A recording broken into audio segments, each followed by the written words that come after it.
In Tragedy, a true crime podcast, we discuss missing persons cases, violent crime, and other sensitive topics that may be difficult for some listeners. Listener discretion is advised. Our show is a place where every story matters and every voice deserves to be heard. To support this podcast, you can subscribe at www.tragedy@truecrimepodcast.com for early access to new episodes. And join our Facebook community, Tragedy, a True Crime Podcast, for updates, discussions, and ways to support the families we feature. Welcome to Tragedy, a True Crime Podcast. I'm Elisa. And I'm Michael. And this is our third episode in our series on Audrey Herron. For those of you who have not listened to the summary, please go back and do that. But very briefly, Audrey has been missing since August 29th, 2002 from the Catskill, New York area. Now, Audrey was a nurse and she worked at a facility late night. She got off about 11 p.m. and she left her shift that night somewhere between 11 and 11:15 and was not seen since.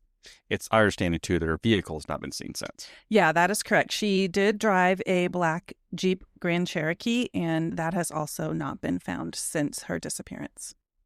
As we progress with our story about Audrey's disappearance, we'd like to welcome Marie Parker. Marie Parker is Audrey's best friend. Thank you for joining us, and welcome to the show. Hello, thank you for having me, and I'm one of her best friends. I think that's an excellent clarifier. Yes, it Thank is. you for that. Yeah. And before we learn about Audrey, please tell us a little bit about you.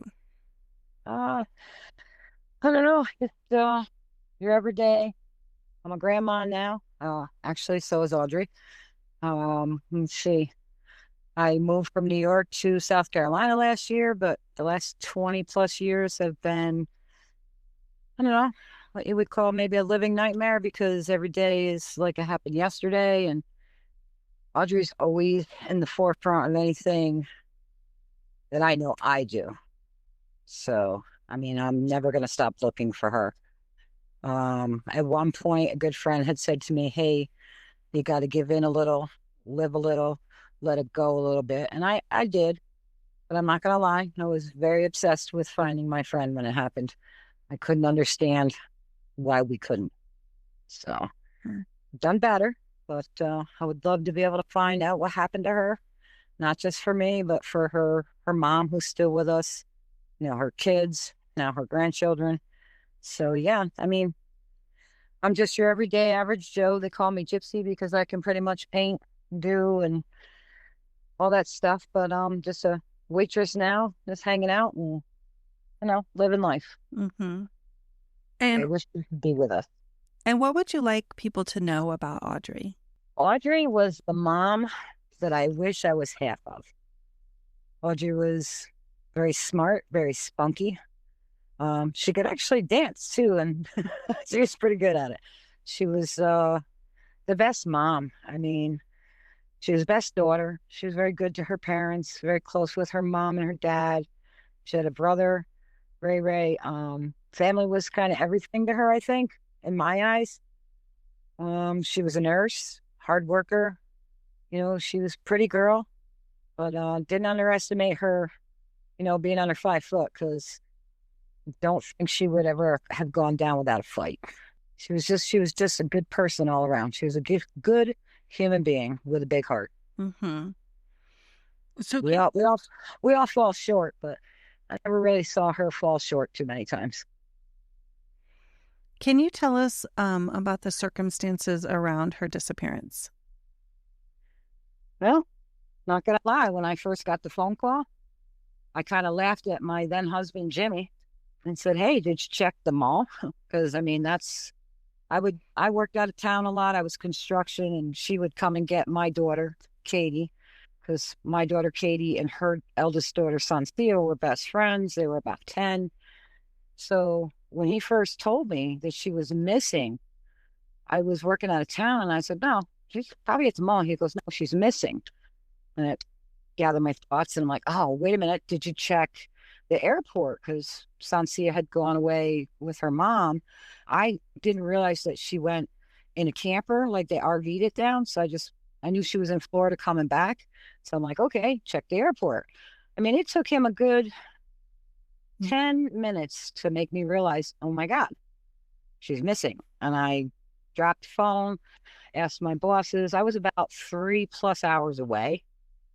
And when I tell you I did that 3+ hours in just over 2 hours to get to her house with all kinds of thoughts in my head, like, was she on the side of the road? She was working as a nurse per diem. So we had a case where some friends went out drinking years back, and all I could think of was this girl. Her name was Joy Dio. And I thought to myself, oh my God, maybe she went off the road. Nobody saw her. So I needed to get home, to go look, because that girl Joy was out with her friends. They all left a bar. She went around a turn and went over an embankment, and they didn't realize she was missing till the next morning. And she was alive for 3 days on the side of the road, but they could not find her because of the tracking. And that's all I could think of was, oh, we need to find her. She's off the side of the road. So I got to Jeff's house. It was strange walking in. They didn't really know me like Jeff did, and his dad. But I had met his mom and his sister at the time, and I just looked like this bull in a china shop asking a million questions, and it didn't really pan out right. So I had left there, and I had just did her route from the hospital back in, like screaming out I could still hear myself screaming out the window, like, all the side roads that she would have maybe took. And then, phone calls from the girlfriends. And like the next day, like me and my husband at the time went and we got flyers. We were at the police station. I can still hear Karina's blood curdling scream, but at a reward. Like, so we kind of, we were friends. So we couldn't really push too much. And, one day led into two, 1 week led into two, to a month. And it was just a scary time. Like I had asked, can we put up a reward to Jeff? And I called all the time. And, some people automatically assumed the worst. And I don't know. I just wasn't going to take no for an answer. And we just started doing fundraisers. And because I mean, when I tell you I was obsessed, and I thought, oh, we're going to find her. This is just like watching SUV. We're going to do something. We're going to find her. And, the days ran into weeks to months to years. And, we did bike runs, anything I could do to come up with a scheme, I call it, to put her face on the news. We got on Montel. We did Crime Watch. We did a lot with like nothing. And I'm not going to lie, it's probably my biggest failure in life is not finding that girl. And it's not like, people say, oh, it's not your fault, but, I feel like I failed her as a friend because I haven't found her yet. Mm-hmm. So, not for lack of trying. And it's our understanding that she left work normal time, which was around 11. So Yes, she's driving home in the dark. Yeah. Yeah. It was a rainy kind of crappy night, upstate New York.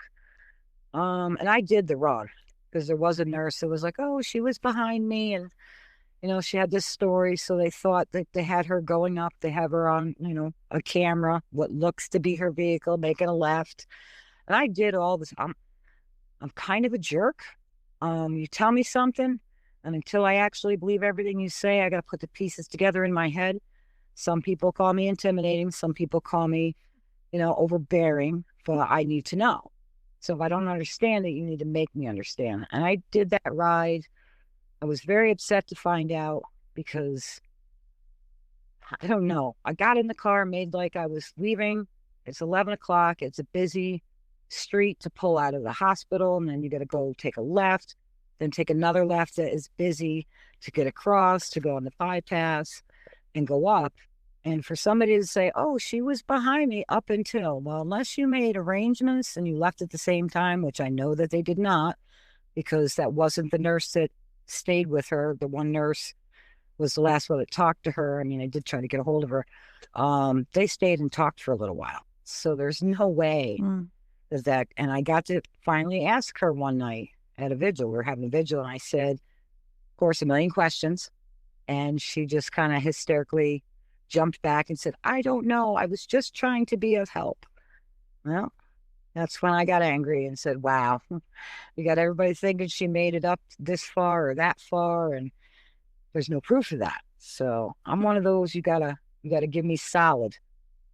So I put pieces together. Yeah, I can be a jerk, but yeah, unless you know, and I do. I when I go anywhere with anyone, I watch them in my rear view mirror. Like I know that we're going somewhere.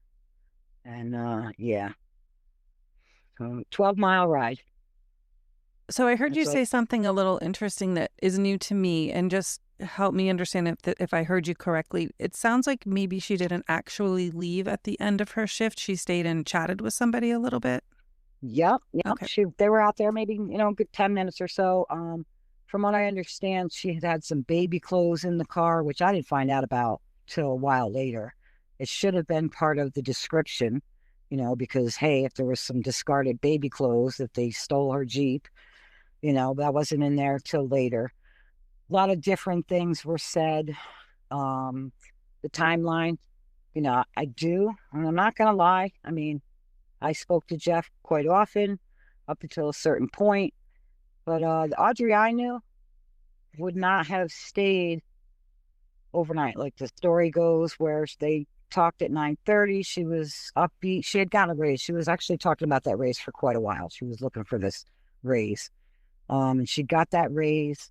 Everything was good dandy. There was no talk of staying over. When she used to come with me, she'd get in the car. She'd have to let Jeff know where we were. We'd go shopping. We'd get back. She'd get in her car at my house, go home from my house. There was always some kind of connection there. So it struck me a little funny that there was no phone call made, and there was an assumption by Jeff that she just stayed the second shift without calling.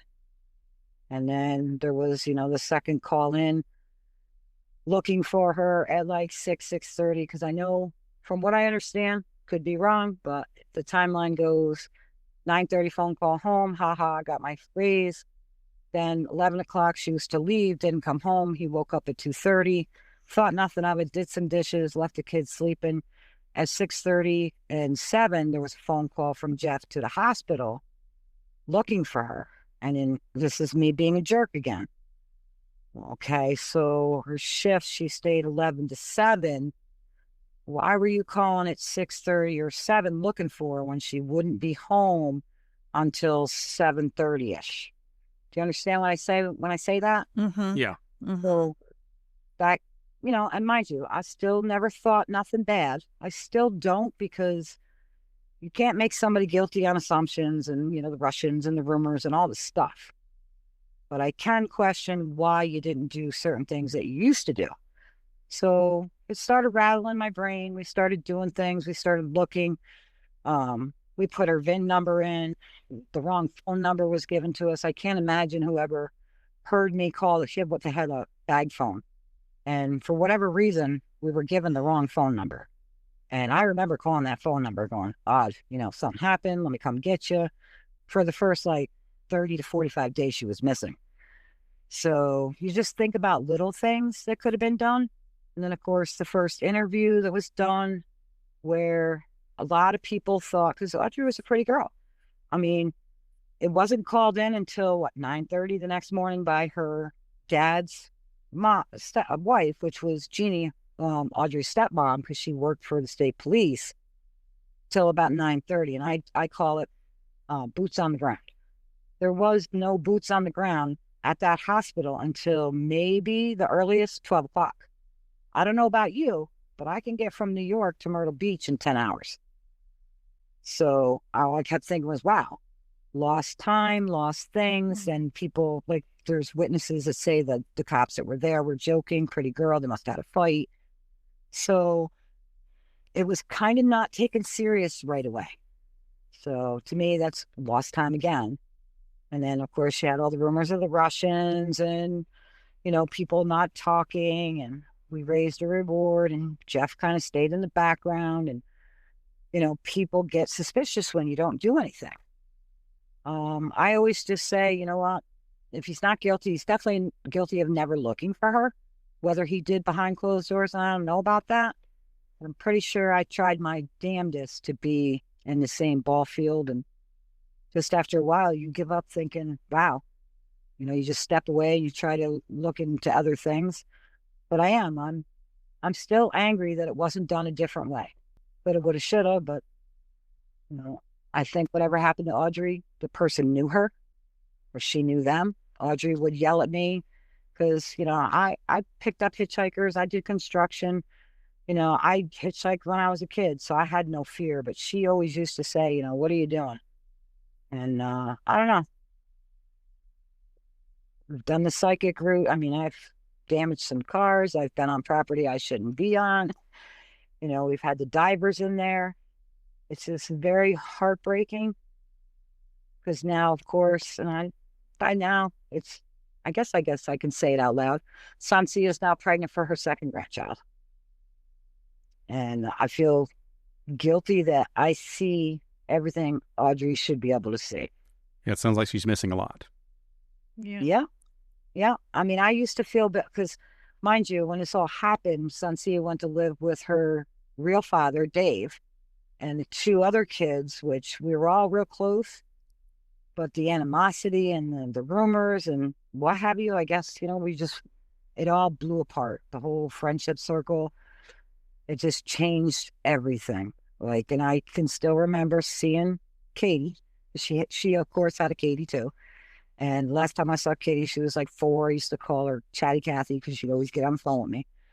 And I saw her at I want to say, Sunsia turned 18. So I was not allowed, I don't know. I was at that birthday party and she sat next to me on a bench, plopped right down next to me. I didn't know what to say or do. And she's like, I know you. You're my mommy's friend. And I just thought, you know what? If that girl knows who I am that way, I'm good with it. So, and they actually did get to come. Like Quinn was the young one. Used to call him curtain climber. I got to see them older, but I missed out on a lot of things. So did Ray, because Ray was kind of wanting to know where his daughter was. So there was a whole thing where Ray didn't get to see his grandkids. You know what I mean? He saw Sansia because he was Dave Court's kid, but there was just that animosity and that break. And like I said, it's heartbreaking because things should have been different. We should have been around for things. And like I said, all I want for Christmas is somebody I don't care if they throw a box of donuts and a set of keys on a table down to the police station for her. So, because if we don't have that car, we have nothing. One thing I want to go back to is you talked about, one of the things that you've done is you really analyze things and make sure that you understand how things fit together regardless of anyone's story. Is there any piece of evidence or any story that you've never felt really fit together or made sense? The one main thing, I don't know if I said that to Alyssa, it still irks me about, in her description, it says what she was wearing, turtleneck, scrubs, tennis sneakers, scar on her thumb. But they talk about her wearing a number 1 mom necklace. And that did not come to light or in the description until like a couple months later. And I remember, because I worked out of town a lot, I did construction, and I remember seeing that. And I was at that police station a lot. Like I was bringing the flyers, I was trying to ask questions, I was a pain. And I got there, and it just drove me nuts about this because I'm one that will look at you and go, oh, yeah, she was wearing A, B, and C. To my knowledge, Audrey never really had a number 1 mom pendant, necklace. And I think the reason it aggravated me the most was because there was a number 1 mom pendant found on remains over in Massachusetts. And of course, we all got the phone call. Oh my God, is it her? And when it wasn't her, it just really started to drive me nuts because I don't remember that. And I remember certain things. She had the little mom, maybe Alyssa, you remember when they did the little charm necklaces, where the little charm kids were on like a charm holder. Mm-hmm. Audrey had that. Didn't say number 1 mom. And of course, I was a pain. I would call. I asked everyone, and I had called Jeff, and I said, hey, who said she was wearing that? And he said that, must have been one of the nurses. So, of course, my behind went right down to the nurses, asked everyone, and that's when I found out that it wasn't etiquette for lack of a better word, to be wearing jewelry outside of your person because she worked in a hospital nursing home setting. So patients were elder, they would grab at you. So I was like, okay. So none of you said that she was wearing that. And then I asked the mom, I asked the cousin, because you're not going to, unless, I don't know, I would never buy myself a number one mom necklace. You know what I mean? It's usually given as a gift or something like that, right? Am I being a jerk? No, you're not. That Makes sense to me. Sounds presumptuous. Yeah, no, right. I agree with you. It drove me insane because I couldn't piece together where this necklace came from. So there was one time where I got to go into that office, got the right trooper. I don't know if he's still there. And he goes, because I kept asking about it. And he goes, well, you know what? Let's just go look. So he looked up through, and that's when I found out about the clothes and the Jeep and that. And apparently it was Jeff on this report that said she was wearing it. So my heart kind of sank a little. I kept it in the back of my mind, like, why would you say? Because if it's not a detail that's true, don't put it out there. Like if you're looking for a red truck, don't tell me to look for a blue one. So, and we're talking about a human. So I was angry, annoyed, obsessed. I mean, I just kept going along, but that's just one detail that just still irks me. The timeline irks me.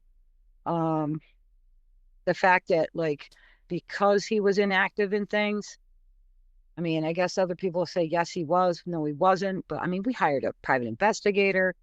I was kind of the bad guy, I guess, because I just didn't shut up. I mean, there was times when, I dated this man for 10 years, Dave, and he was like a little worried, like, well, what if it is the Russians? I'm like, you know what? I hope it is the Russians and they come after me, like, because then at least there'll be some kind of truth to the story. Let them come get me. So I don't know. Like, I get so anxious and nervous when I talk about it, but I will never stop talking about it. Does that make sense? It does. One question I have, this has come up a few times, and I'm not Okay. sure if Elisa already knows this or not. Both you and Maria have talked about this Russian connection. Can you describe that to me? Like, what is that about? So I'm not really sure who said it. I believe like Jeff or his dad, Ron, they owned, well, Ron owned it. Ron owned a place he bought a place that was originally called Schmollinger's. So up on 67 where Audrey's house was. It's a little resort golf course. And from the details I found out, it was a silent partner. His name was Gary Redzinski. I could be wrong, but this is just what I went after. He was a silent partner. Jeff had said something that at one time when we were talking that she witnessed them fighting. They owed money, rent, or whatever. So the story goes that the Russian mob did it to pay back something. And I thought to myself, okay, all right, if that's it. Then why you staying in the backyard that she was taken from? Okay. Do you understand when I say that? Like, oh, if it was Russians, you're not afraid no more. So yeah, I mean that's what I'm trying to piece it makes together. no sense to me. To me, that's just a rumor. There's lots of people talk about it. There's people that talk about seeing equipment. There's lots of people, but a rumor is not guilt. And like I said, the guilt goes, people try to throw it on Jeff or his dad or whatever. You can't say they're guilty. Say a little bit that, you didn't do too much.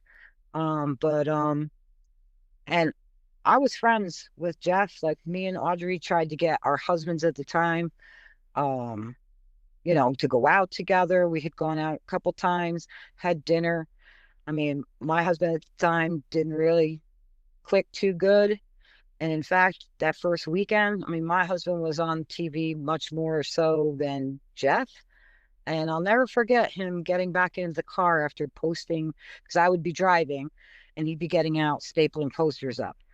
And it was big on the news those first couple of weeks. And someone had stopped when he was putting one on the corner, I think down in Ravina, and had yelled out the window, hey, did they find your wife yet? And I remember Jimmy, he was a mad mess because he just thought the world of Audrey. We would joke every once in a while because I don't know, he seemed like the best dad, good husband. but there was things I didn't know about that other girls did. Like you tell one girlfriend one story, you tell the other one the other. Like I didn't know that she had an appointment because she found a lump under her arm to go to the doctors. Like we didn't get that conversation. So they had broken up years prior. Didn't know that. You know what I mean? Like I met Audrey after being in school years later at a brownie meeting. And we became fast friends because our daughters were. So you know the routine, but when someone acts outside of that routine, it's eventually going to catch up to you and make you think. So you betcha. I have that in the back of my head. Well, did you? And I did ask him point blank on the phone one time. I said, I got to ask you, Jeff. She was my friend. Like, do you have anything to do with it? There was no no. There was no nothing silent. And then, oh, you know me better than that. Well, do I? So, and, forgive me if you're listening, Jeff, but I had to ask you. So, but I don't know. It's horrifying to know that we live somewhere. And mind you, Greenville and Freehold and that little town, it's not too big. So, and there's, missing people until you get into it, you don't realize it. Me as a kid, I still remember Catherine Wilson. That was the first fly. That's how we got the idea for the flyers. Because I remember being a kid, she had gone missing from Albany, so did the college student Susie Lyle. And I just remember seeing flyers on the thruway booth. So that's what Jimmy and I done, my husband at the time. We just made a bunch of ugly black marker flyers with a picture from my wedding because she disappeared 2 months to the day after my wedding. I got married June 29th and she disappeared August 29th. So, yeah. Can I ask a clarifier about the timeline? Yes, ma'am. And this is also about like what is typical or atypical behavior, which I love that you've already talked about. So on the times when Audrey would have worked a double, do you know what her typical pattern was? Would she call home and say, "Hey, I'm staying over"? I would assume, yeah, because because you should tell your husband where you are. She always did. Okay. So that's the one thing that I didn't notice until after the fact. Do you know what I mean? Like it was just normal. Like she'd come in the house, drop her stuff, we'd get in my car. Because at the time, my brother got into an accident years ago. Nobody drove me around. Like up until about 5-6 years ago, nobody drove me anywhere. So she would park her car in my lawn, well, her Jeep, and I had a Jeep, and we'd get in my Jeep. She would call, let him know she got there. We'd be wherever if she was on her way home. And there was actually a night where we got there late because we were getting stuff for the wedding mostly. And he called after she left. I'm like, yep, she just left. She just got in her car because we were running late. He called looking for her. So for the timeline thing, and I'm not, I'm trying not to be a jerk, but at this point in time, like, what do I have to lose other than say, hey, where did it change that you didn't go looking? Do you understand? Like the getting up, the Jeff I knew would have called looking. And and I guess the thing that really rocked me most, because it was a few months in, and I did not know Ray, her dad, other than he was the guy that Katie would get dropped off with Sancia. It was Sancia's grandfather. They would go to Connecticut or wherever they went because he used to go roll his cigarettes. But Katie always went with them. Like I trusted them because it was Audrey's dad. I never met him, but I saw him on the news at like 11 o'clock at night. I had just gotten home. My husband's sleeping. I'm sitting on the edge of the bed. And I'll never forget Ray sitting there, cigarette butts in the ashtray, little cup of Jenny beer, and he's smoking a cigarette. And he said, I don't know. If it was my wife, I'd be out there looking for her at 4:30 in the morning. No lie. I called Karina at 11 o'clock at night and said, hey, does it look like the old man thinks that she made it home? Because it didn't hit me the right way until then. And of course, Karina and everybody, they had their own versions of Jeff's and Audrey's thing because they knew each other a little bit better. And she's like, well, yeah, that's what we were trying to say. We think she made it home. We went there that first weekend. Me, Mitzi, and Karina parked our cars and walked it. And I remember thinking to myself, why is the spare tire outside? Jeff came in from wherever he was and he was smoking a cigarette. What are you doing smoking a cigarette? He used to yell at her, like, we had to sneak cigarettes. What are you doing? So the atypical behavior you're talking about, does it make somebody guilty? No, but at the same time, it's just like, it kind of makes you wonder and you want to know. So I don't know. Like we're going, this is the 24th year.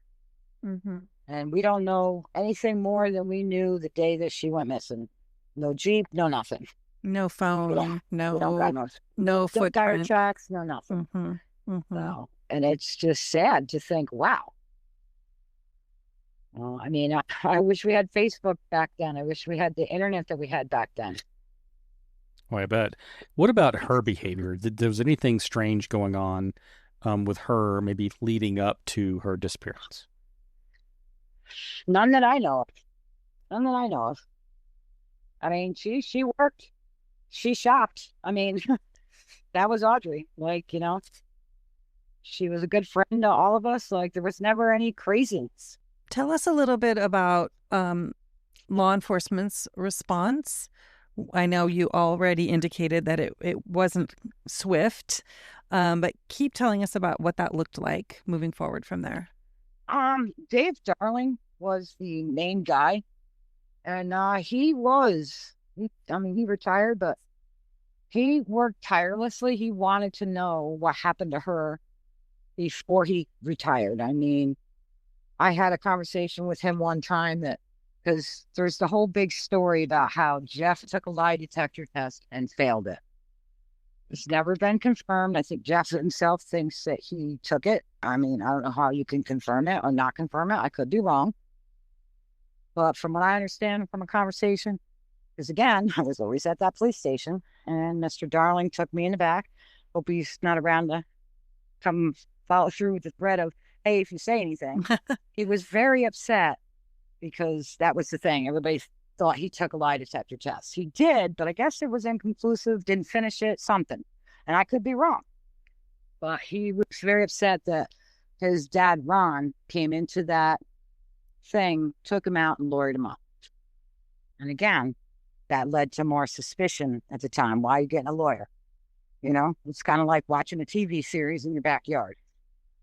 So, like I said, I've said it before, I can make him and his dad and the whole thing look guilty, but that's rumor, hearsay, and unless you give me a smoking gun or the keys and a box of donuts for that Jeep, I got nothing. So I try not to, like when people are talking about it, I always ask them, listen, as crazy as you think it might be, you think you saw something, you might know something. Email in, call them. They have nothing.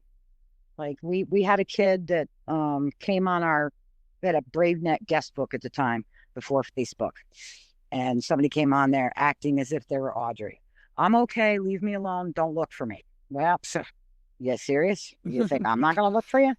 It took them 1.5 years to trace that IPS, or what do they call it? IPS address or something? IP address. And yeah. And it was a kid, 13 years old in Canada, playing a game. So, I mean, if I had to write a book, like I could say so many things. Like I've gone with people into the woods with the coat hanger, looking for the water, and been on the cliffs, been in the woods. 3 years ago, we went on a walk, me, Dawn, and Nellie, down behind the Freehold Airport, down where the creek runs. No chance of missing a Jeep, but we walked it for 3 hours just in case there was a deep enough hole. Like I've done and gone some places. I've been to all the psychics, and I'll do it again. You know, I was here in South Carolina for the first time this year on the 23rd anniversary, and I had forgotten that I had to change my phone number. And most times, you know, they call, they say, hey, Marie, you got anything to say? You know, it's the anniversary. And I thought to myself, wow, nobody's calling me. And I remembered that my phone was changed. I was like, oh, man. But I have bumper stickers. So I'm in the middle of South Carolina. I asked the guy at the bodega, hey, could you put the sticker in your window just because my friend's missing and I feel like I didn't do anything today? And he said yes, you know. And my bosses, I walked in and, you know, I did get lucky to look at my Facebook messages or whatever. And I did get to do an interview from South Carolina to talk about her. You know, it's nothing to someone else, but when they put her face on, you just never know who might see something, who might finally get a conscience, because I don't know how lucky you are about going all by yourself to get rid of a car or Jeep, a body or whatever. But I swear, someone somewhere saw and knows something. You know, whether they're still alive or not, I don't know. You gotta have that little bit of hope. Can you talk to us about, you're kind of already leading there, but the impact that Audrey's disappearance has had on you, this many years later? It's like an unfinished book or a recipe you don't have enough of the ingredients for, and you can't get to the right store. If that makes sense. You know, I can't imagine for the kids. I mean, Sansi is a beautiful girl. She's done well with her life. All the kids have done well, but it's like Karina said that first weekend. She didn't die of cancer. It wasn't a motorcycle accident or a train wreck where you know what happened. So you literally live a nightmare all the time. Like what could have happened? Like I pictured her fighting off this one or that one. I've pictured her home. I've pictured her getting, caught up in a wherever. So it stays steady in the back of your head. I know life goes on. It always has, but I don't really have a word for it other than it's like a puzzle that, one of the kids took the puzzle piece and hit it and you're almost done. It's interesting. We use that same analogy quite a bit whenever Yeah. we start doing investigations. Yeah, I was just talking with a person related to one of our other cases, and I talk a lot about puzzles, and we need the piece of the puzzle. And today I said to that person, now that we have these puzzle pieces, I always think maybe we're making the wrong picture.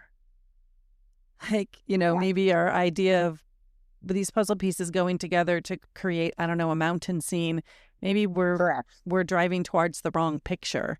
And that's the first time that has really come to me as a thought, because we discuss these things a lot. We spend a lot of time kicking around. Well, I have lots of things. friends. So Mary Lyle, Susie Lyle's mom, said it years ago about it's a family, but it's a family you don't want to be a part of. Yeah. All the missing, because we had lots of families that came to our bike run. We went to a lot of the centerfolds and stuff. But yeah. Mm-hmm. I don't know. It's just, and I was kind of the jerk. And I remember Doug Lyle telling me, he goes, somebody's got to beat the drum. So I will forever ask where she is. Not to hurt anybody's feelings, but step up if you know something, because not fair. I like to call that creating good trouble. That's how I name it. Sometimes. And like I said, people call me intimidating. Yeah. All that stuff. Yeah. If that means that, maybe we'll get some answers. Yeah. There's been a couple times where they dove, they thought they found the Jeep one weekend. And I guess I'm tired of it's almost like you're waiting for like the surprise party to happen and nobody jumps out of the cake. Does that sound dumb? But just, and I would hope somebody would look for me, you know what I mean? So I just I have no other way to describe it. Yeah. And again, somebody somewhere, one of these days, they may not think they know something, because there's lots of people that will post behind the keyboard and they'll say A, B, and C. Like we just had this whole thing posted about some other guy, and we send it all into the new guy, Mike Gabriel. He's great. I hope you get to talk to him. He's got new eyes on it, going through the whole motions again. There's lots of people that get found, Mm-hmm. So, Mm-hmm. I have dreams about her coming back saying, hey, I was just, Mm-hmm. and breaking her arm because she made me look for her and she was okay. So I hope that, somebody hears the podcast that we do. Like we've done so many. Mm-hmm. And I try to keep posting things for her, for others. It's a nightmare that kind of never ends. So And I did. I spent a lot of time, and I took away from my kids during that time. I think my marriage to Jim kind of dissipated because of it. So you live and learn, of course. But yeah, I would give my right arm to find that girl. As we move towards a conclusion, is there anything that you wanted to talk about, or anything that anyone you want to speak to that we have not given you an opportunity to talk about? Nothing that I can think of, because I get babbling sometimes. I hope that I put out the main points of what a good person, what a good mom she was. Her dad died. His last, he was in the hospital before she died, or before he died. His wife didn't want to leave. And the last thing he said to her was, "Hey, I'm not going anywhere. I haven't found my daughter yet." And he wound up having a heart attack.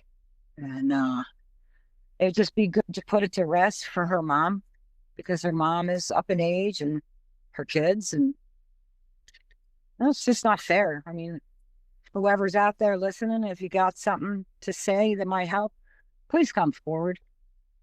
It's just do unto others. And I just can't imagine being part of taking another life. So, and they didn't just take one life. They took the lives of all her kids.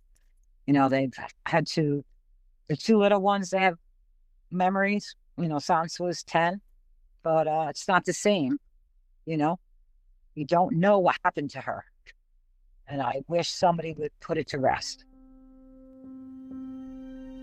You've been listening to Tragedy, a true crime podcast. Our purpose is to honor victims by sharing their stories through the voices of friends, family, and those whose lives were forever changed. If today's episode resonated with you, we encourage you to subscribe, leave a review, and share the podcast so these important stories continue to be heard. Together, we can preserve their memories and ensure their voices are never forgotten. If you have ideas for cases we should cover or questions about what you heard, you can connect with us through our Facebook group, Tragedy, a True Crime Podcast, on X @Tragedy Podcast, by email at tragedyaTrueCrimePodcast@gmail.com, or by visiting our website, www.tragedyaTrueCrimePodcast.com. Thank you for listening, and we hope you'll join us next time.